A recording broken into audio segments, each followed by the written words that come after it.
Hi, and welcome to the Break Digital Marketing Podcast. I'm your host, Dan Wood, and today I'm joined by Pat Ahern, and he is partner at Intergrowth SEO agency. And we're here to talk about learning from your mistakes, the journey of building an agency, and the power of hiring people smarter than you are, which is always good advice. I've just hired someone this week, actually, and I'm really hoping they're smarter than I am. All signs point to yes so far, but it's still early days. Love it. Well, congratulations on the new hire. And yeah, Dan, thanks for having me on today. I'm psyched to be here. Yeah, absolutely, Pat. My pleasure. So where did you want to start? Where did you start in your marketing journey, your career path? Good question. I would say, so SEO was kind of a space that I just stumbled into. I got started in SEO back in 2012. So call it 12 years ago, let's say. But for myself, I started out working at a company that really helps students figure out how to cover the costs of higher education. I started out doing a lot of like just blogging, customer service emails, and fortunately got to just work directly with their head of SEO. I would describe myself as like the minion that just did whatever this person told me to, definitely still to this day, a lot smarter than I am. But fortunately got to learn a lot directly from them, got to work in the trenches and learn, here's how you optimize a blog article. Here's how you write an article that ranks in Google. And as the years went on, that evolved into like being the head of SEO at other agencies, and then eventually starting Intergrowth, where now I'm able to work with, like yourself, a lot of people that are way smarter than I am that have all their own areas of expertise. And I'm able to, largely work with these people, learn from all these individuals, and then get to work directly with clients and really build systems to make things even better over there. Very cool. Yeah, you mentioned the importance of systems, and I see that that's part of your manifesto, one of the 6 points on your website. Definitely systematize it, which I'm pretty sure or processize it. Processize. Which I'm pretty sure I made up that word, but my wife likes to say that like business processes is my favorite jargon term to use. But yeah, where that idea really came from. Prior to starting Intergrowth, I had worked with a handful of different agencies, and the agencies I worked with, they did a lot of things really well, but I did see this really common mistake, which was a lot of these firms that I had experience working with would ultimately have one person, maybe two people on their team that were like the go-to subject matter expert when it came to that particular service, whether it was like video marketing, whether it was SEO, content writing, Google ads, you name it. Agencies, I would say most agencies have a really big churn issue when it comes to employees. I've heard, you can last 12, 18 months at an agency, you're probably going to stay there for a couple of years. So one of the things that I saw quite a few times is you'd get these cases where a company might have one or two subject matter experts that were the ones really leading the strategy and implementation for that specific agency service. That employee would quit and go join another agency. And then that original agency was oftentimes just kind of left scrambling, trying to figure out like, how do we actually do this specific service that we're promising to clients? So with Intergrowth, one of the really big things that I wanted, one of the big like principles that I wanted to build the company on, and credit to my business partner at the time for really being the one who owned this principle and oversaw the implementation of this. So Dave, awesome work there. Thank you for doing phenomenal work on this front in particular. But one of the things that we were able to do, I would say really well from the beginning, is to not just have that information siloed to one person. So a rule that we came up with from day one of the company was if we found ourselves or if other people in the team found themselves doing something more than once, the expectation was we were going to document how we went about doing that. And at the time, it seems frankly like a pain in the ass because you're sitting down and you're taking 2 hours to do the thing, and then you're taking another 3 hours to document how you did the thing. But the beauty behind it is then anytime in the future that you need to reference what to do, that person on the team who owns that part of the process can reference exactly what they did. So we make sure that there is complete quality control from one client to the next. But also, if that person decides, let's say they find another opportunity and they leave and they go start their own firm, or they end up getting this great job offer, they can leave and, especially if we've treated them really well and maybe there's a little bit of hesitation on their end with leaving, they can leave with that peace of mind of knowing, this process has been documented. Ideally they can stay around, they can help train the next person, but If not, we at least have the process and we can figure it out and make sure that we're maintaining that same quality control. For me in particular, so SEO is one of the things I'm really passionate about. I love getting to work with clients on SEO. Realistically, it's not feasible as the company grows, though, for me to be the SEO strategist behind every single client that we work with. Yeah, you can't. So as time has gone on with a lot of those elements that I've historically overseen, being able to document how we go about doing those things, being able to train other team members on it, with the understanding that maybe the first few times they go through it, they're not going to do it at that same caliber that I've been doing it if I've been doing it for 5, 10 years, let's say. But over time, they'll get to a point where they're able to do it, I'm going to say 90% the same as me, with the caveat being that that 10% difference isn't necessarily a bad thing. It's just a different way that they're going to approach it.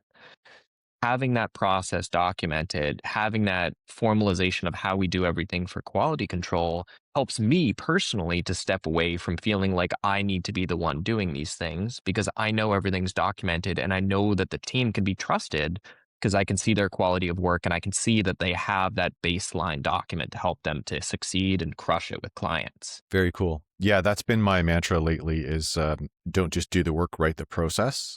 And I'm just thinking now, maybe I'll call it recipe instead, because I thought of this metaphor of if you just know how to make a great sauce, but you never write it down, then no one else can do it, which might be fine. But if it's going to be a traditional family recipe or something you want to replicate in a different kitchen, then you've got to have the recipe so you can troubleshoot and repeat it.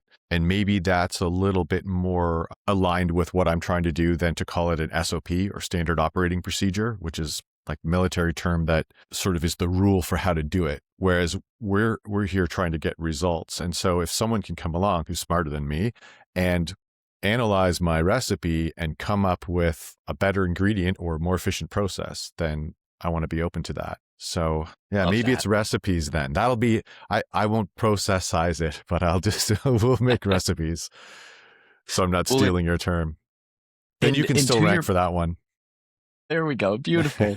And to that point of recipes, I love that word choice because I mean, you bring up a great point. You know, when you think about like SOP, you think like very rigid, you know, there's 15 steps. We do each of the 15 steps this way, and there's, you know, no leeway in it. You know, recipe has much more like malleability behind it. You know, you can have a recipe and you follow 75% of the recipe and then you stray from the recipe because you see, hey, this thing isn't going to work quite as well in this particular scenario. And along those lines, I think that is one of the biggest downsides, that and one of the biggest risks that can come with process is if you build out process docs, that's a great thing. Just, I would argue objectively, but your adherence to those process docs can be problematic. You know, if you say, hey, this is exactly how we do things every single time, don't stray from this framework, you're going to end up falling behind when the industry changes, or you're going to fall behind when those like nuanced scenarios come up and that specific scenario, that process is not going to work 100%. Yeah. What I always like to tell the team is, hey, process docs are the baseline. If we just do the process docs to a T, we're going to probably get a B+ grade. The reason that people are on the team is because they're experts in their subject matter. The process doc is there as a baseline to train them initially and to be the fallback. But we need to be thinking critically about, is this process the right thing to do for this particular client? And if the answer is no, that's okay. But I always just tell the team, hey, if you're going to break the process doc because it's in the best interest of the client, that's great. Break the process doc, but make sure that you share it with the team. Because if you're breaking the process doc, it's because that process doc is insufficient. And that's a huge opportunity for everyone else to learn from. Recipes, I think, implies that more so, where it's like, hey, here's how you should approach it.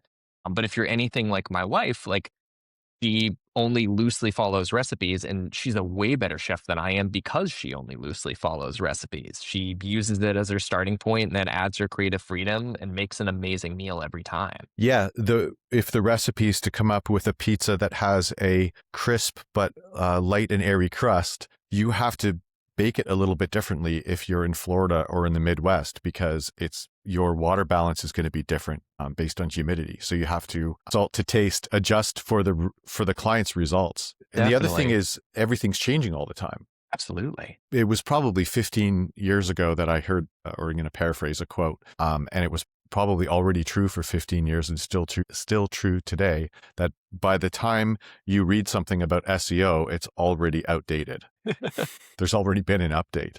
And also screenshots. If you're going through setting up a metapixel or something like that, the UX has already been updated since that screenshot's been taken. And Google Ads is the worst for this.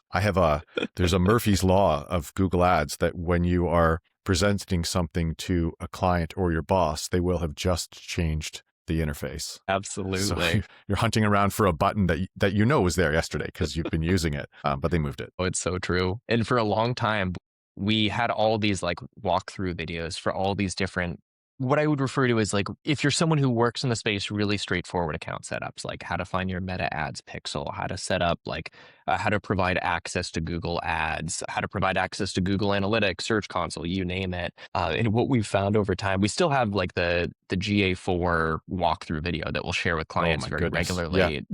Really straightforward way of saying, hey, here's a 5-minute walkthrough instead of me hopping on the phone with you and telling you how to add me in here. Loom is great for that.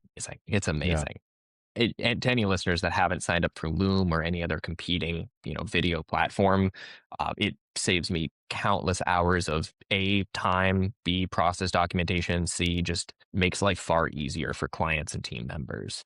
Yeah. But, to your point, Dan, if you sit down and record a Loom walkthrough that shows here's how to set us up with a meta ads pixel, a month later, it's definitely going to be an entirely new setup, and that video is going to be close to useless. Mm-hmm. So if we're going to talk tools specifically just for a second here, I don't want to get too deep into that, but I've got Loom, Google Docs. I'm looking at Notion for the first time. Are there any tool sets that you would recommend specific for agency life?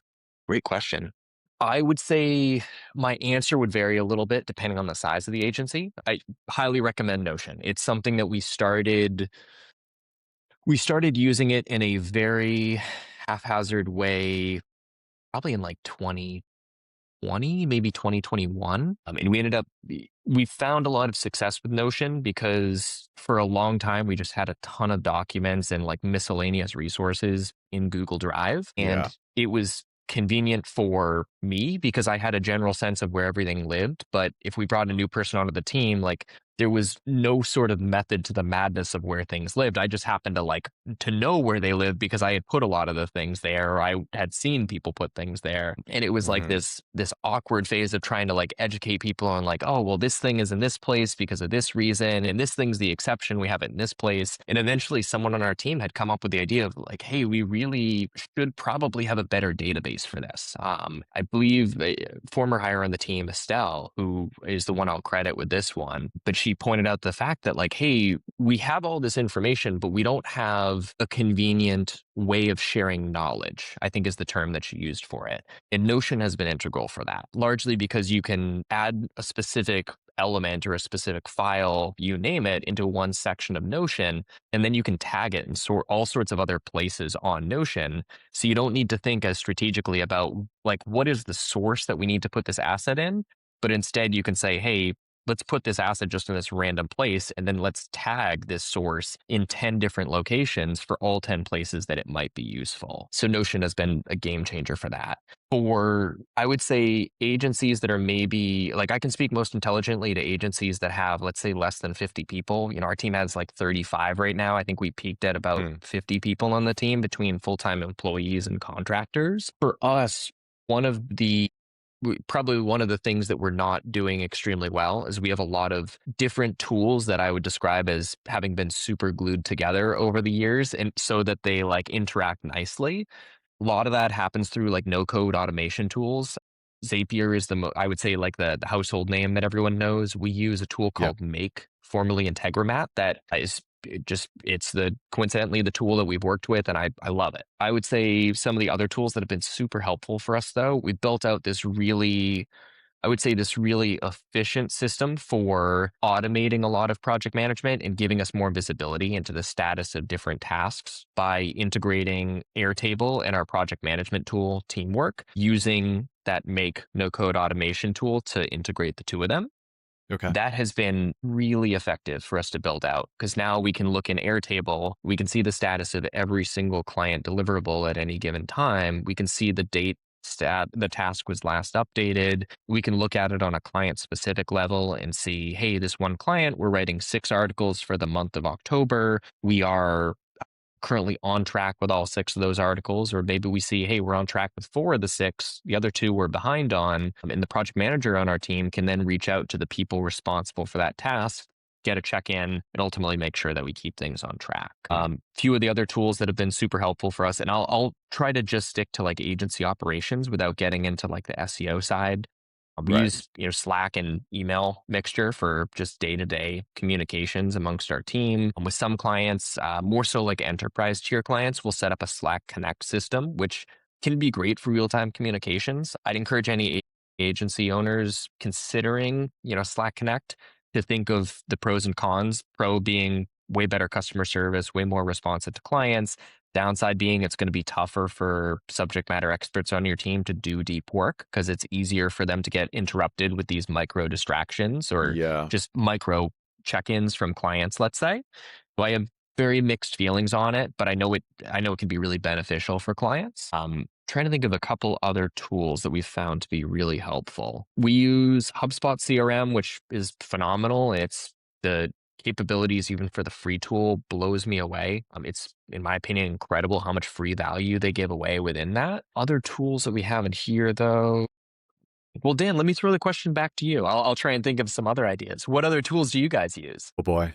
I'm not as far ahead in the growth of my agency as yours. Mostly, I'm just at a point where I am trying to processize my processes and finding that there's a lot of things I've just been doing the way I've been doing them. And when I start writing them down in a stepwise manner in order to teach them to someone else, I'm finding efficiencies in what I'm doing. Maybe not necessarily in the tools.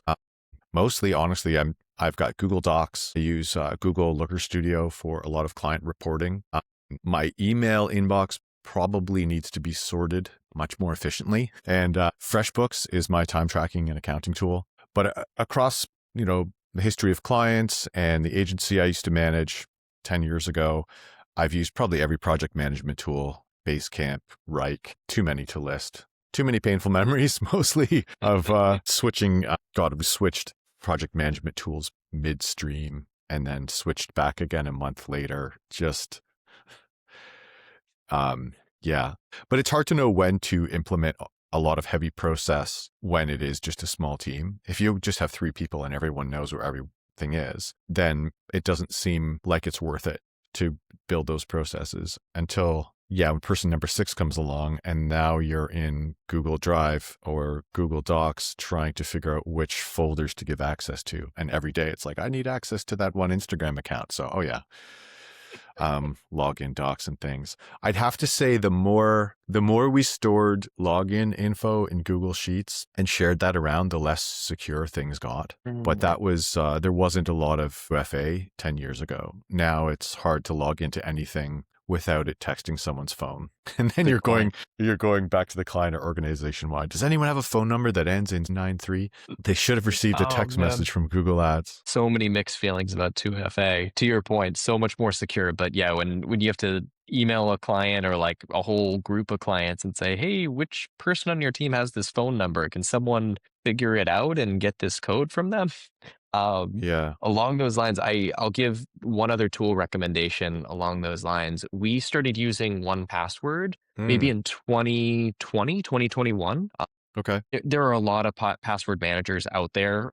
I love 1Password. We had used LastPass before that. It's they're both great tools. I think 1Password, my experience is it's a little bit more user friendly. I found it to be more straightforward to ultimately share access on particular things and set up like specific client folders. So we onboard a new client, we can set up, login credentials for items A through Z. We can share it just with the members of our team that are going to need access to that, just for that added layer of security. That has been really helpful for our team to use that. Yeah, that's always the first hurdle with any new client is finding out who had access to this or that. And it's always, there was an intern who set up a Twitter account for us like 3 years ago, but she lives in Japan now. Okay. So you don't have a login to your, Well, I don't know if it doesn't seem to be getting any easier, but security is really important. So that's a good recommendation. And Dan, could I jump back to Yeah. process? One other tool I wanted to Yes. give a shout out to, and I'm gonna actually, I'm pretty sure I remember the name. Here it is. I'll add the link in the chat. Maybe we can add it into the show notes here. Sure. There is a tool that I've used to a small degree. Some other members of our team really love this one in particular, called Tango. Tango.us is their domain name right now. This tool Cool. provides a almost like a screen capture type element where you can record yourself doing a particular process, and they're going to take a screenshot and compile a breakdown of the actual steps you go through, monitored based on mouse clicks. So if there's like let's Oh, say it's like wow. setting Okay. up a Google Ads campaign. Let's say you do like the SCAG Google Ads framework, and you want to set up like a really baseline overview of here's how we do, SCAG models for clients. You can set Right. that up. You can record Tango, and it's going to give you this little PDF at the very end that shows like, here's a bunch of screenshots. Here's the buttons that you actually clicked when you were doing this. It's not going to be perfect, but for those that are hesitant to sit down and take the time to build out process docs, minimum, I'd recommend starting out with this.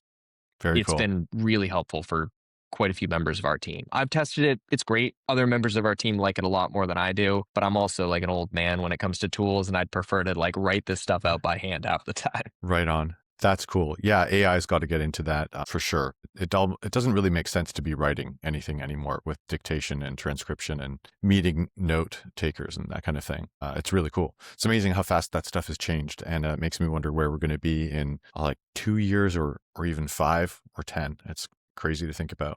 But I It's did such want an to exciting time. Yeah, I Oh, did sorry, want go to get ahead. back to team. Yeah, no, I wanted to get back to team again. And so now we have processes, we've got tools, and something that you mentioned when we talked before was advice on how to trust someone to own a process. Because ultimately, if you're going to have other people doing work that you can rely on, you've got to have trust in the process and trust in the people. So how does that work? Oh, man, really good question. So I want to go back actually to your recipe metaphor, because I think this is a perfect way of looking at it. I love using Gordon Ramsay as an example, like whenever I can. Okay. I think he's such a funny persona, and I love like how Yeah. intense the dude can be. So let's say that you're Gordon Ramsay, right? If you are Gordon Ramsay, you can kind of approach your restaurant in two ways. One, you can decide we're going to be the best restaurant in the world that does X, Y, and Z, and we're only going to seat 10 tables a night, and I'm going to do all of the cooking for all 10 of those tables, and we're going to charge a huge fee for every one of those tables. Gordon Ramsay has a big enough brand, he can probably justify that. In that scenario, though, Gordon Ramsay isn't leveraging his experience and his like expertise, I guess I would say, to perhaps the degree that he could be if he were to build a franchise and have Gordon Ramsay Global, let's say, that has Right. 100 restaurants across the world. So I think the first thing I want to share there is, if you translate that example back to an agency, there's nothing wrong with saying, hey, that's like, I want to be Gordon Ramsay A. I want to just service 10, maybe 15 clients. I want to be the one doing the work. I want to meet with the clients every month, and I'm going to charge a huge premium for my expertise. Like, that's a totally legitimate business model. And especially for people that really love doing the work, like, that's great. If you're happy doing that, keep on doing that. If you've got the brand, like Neil Patel or Yeah, Rand Fiskin could probably pull that off if they definitely. weren't busy making great apps. Yeah. Oh, of course. I think the only downside that comes into play with that is, especially maybe if you're a couple years into your agency journey, that might sound really appealing. I think a lot of people are going to eventually get burnt out of doing that, especially if they plan on Yeah. doing that for like 10, 20, 30, 40 years. And then there's not really an easy succession plan that comes into play from there. That would be the only thing I would say is really good to think about. Let's assume that you don't fall into that camp and you more so want to build a scalable agency, and your goal is to processize it so that you can Right. actually step away from being the one doing the work. Again, Or going take a back to that, vacation. of course, Right. give Or yourself yeah. the occasional day off. Don't work Yeah. 7 days a week. If we look back at the recipe example, we can almost look at it the same way, where if you're a great chef and you decide, hey, I'm going to follow this recipe to a T, a great chef knows before the meal is complete, they're going to taste the sauce. And at the end of the day, they're going to make sure that that sauce is at a place it's supposed to be. If it's not, they're going to salt it. They're going to add pepper to it. They're going to add cayenne to it.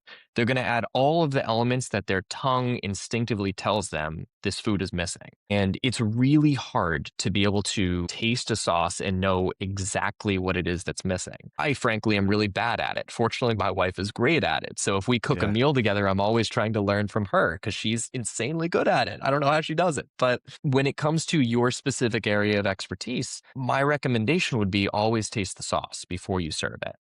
So if you're creating a process for how you're going to do something, you hand it off to a member of your team. First of all, I would say whenever you can, set up that member of your team, at least the first time they're doing it, set them up in a risk-free, safe environment where they can test that out. One of my favorite things to do that I'd really recommend doing if your agency can allocate the resources towards it is set up like a little, call it like a test site or a test project. It can be a profitable venture that you set up, but find like a playground that your team can work in. So our team has 2 different publisher websites that we run. We lose money on those sites every month.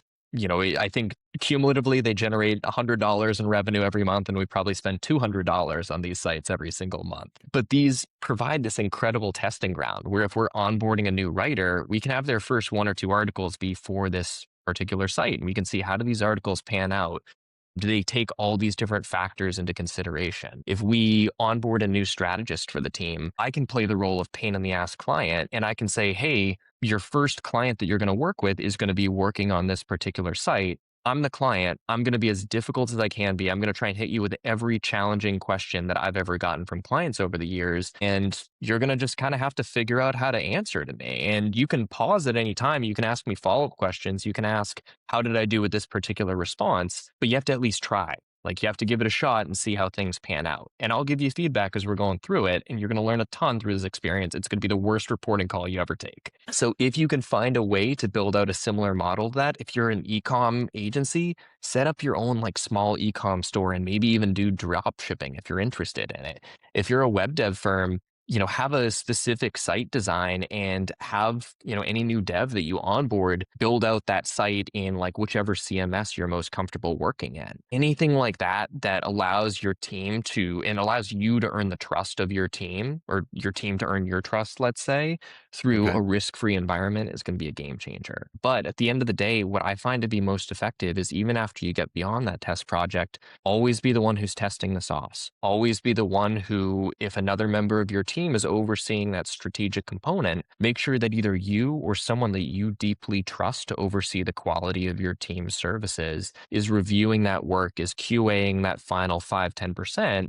and making sure that it's up to your team standards. Because at the end of the day, if you deliver subpar work, you're going to be a subpar agency, whether you do the work or someone else on your team does. Yeah. Okay, so it's sandbox test projects, potentially profitable ones, and then quality control. Definitely. Okay, very cool. And I guess with quality control, we have reviewing things before they go out, but also looking at KPIs, right? Definitely. And very cool. Within that, I would say the big API, and there's a million different tools to monitor that, depending on whether you're working with like a triple whale, it's going to help you to integrate data from a few different sources, whether you're looking just at like a Google Analytics type setup, Google Search Console type setup, looking at the Google Ads or the Meta Ads reporting dashboards, all those are going to be essential. Along those lines, what I find most helpful on the KPI front, granted, this comes down to a client-specific base, but I like to just ask clients at the onset of the relationship, hey, what things are you looking to monitor? Like, what data points can we show you on a recurring basis that give you the peace of mind of knowing that we're doing phenomenal work for you, that your business is growing, and that the money you're spending with us is well spent here? You can reverse engineer that for your team and then say, hey, if these are the metrics that clients care about, these are the metrics that we're going to build your bonus based off of, or at least a portion of your bonus based off of. And that in of itself could be a whole separate discussion in terms of absolutely. Of compensation, bonus review, you name it. But Dan, what about quality control on your end? What are you guys doing for quality control? What have you found effective in terms of like delegating some of those big responsibilities? Well, it's all about the results, the KPIs, right? So there's numbers like quality score and click-through rate that are metrics that are leading into the cost per conversion rate. And yeah, really, I mean, if you're not bringing results, then you lose the client. It's as simple as that. So that's where it needs to be. Work back from there. And with every business, it's a little different because some companies don't have an office and other companies just want phone calls, and some do e-com, some don't. So I guess that changes our recipe or what we're trying to achieve for them. But ultimately, I try to provide as clear a report based on results as possible. So that for some clients, that's might even just be a lead list. Like, here's the people we brought you this week, right? Walk through the CRM together and talk about lead quality, bring those learnings back into the ad campaigns. And other clients, I find the better the results are, the less I hear from the client. It's like no news is good news, but you still need to maintain that relationship and also show that you're actually doing something. Well, of course. If they're getting great results, they don't really care. Usually they've got other things to do. They've got customers to call. But then when they're not, then that's when they'll get involved in troubleshooting. Why isn't this working? What are we going to do to fix it? And if you end up in a situation like that, then you have to make a plan and prove the progress. So yeah.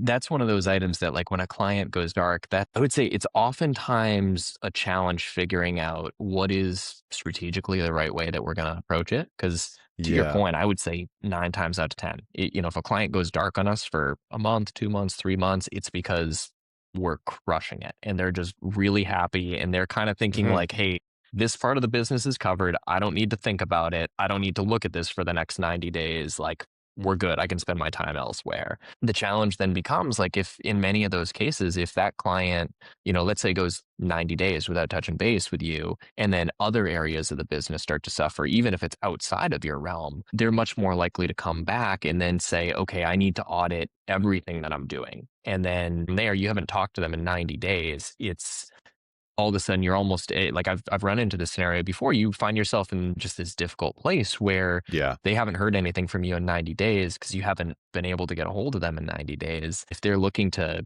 cut things, you're on the chopping block. You're at risk of losing that client. So I'm curious, have you found a good system for how to manage that balance, let's say, between allowing clients to be hands off and then, like, really forcing them to be like, hey, let's hop on a reporting call. Like, let's take 15 minutes and walk through these metrics. Yeah, I wouldn't assume that no news is good news. I wouldn't want to go 90 days without talking to a client, at least someone who's paying me on a regular basis. I do have some clients that just check in with me once a year for like a little bit of coaching or whatever, but I'm not day to day doing anything for them. So yeah, you don't want to get caught in a situation where you're backpedaling. If you haven't talked to them in too long and the results haven't been good, maybe they're busy because they're shopping around for someone else.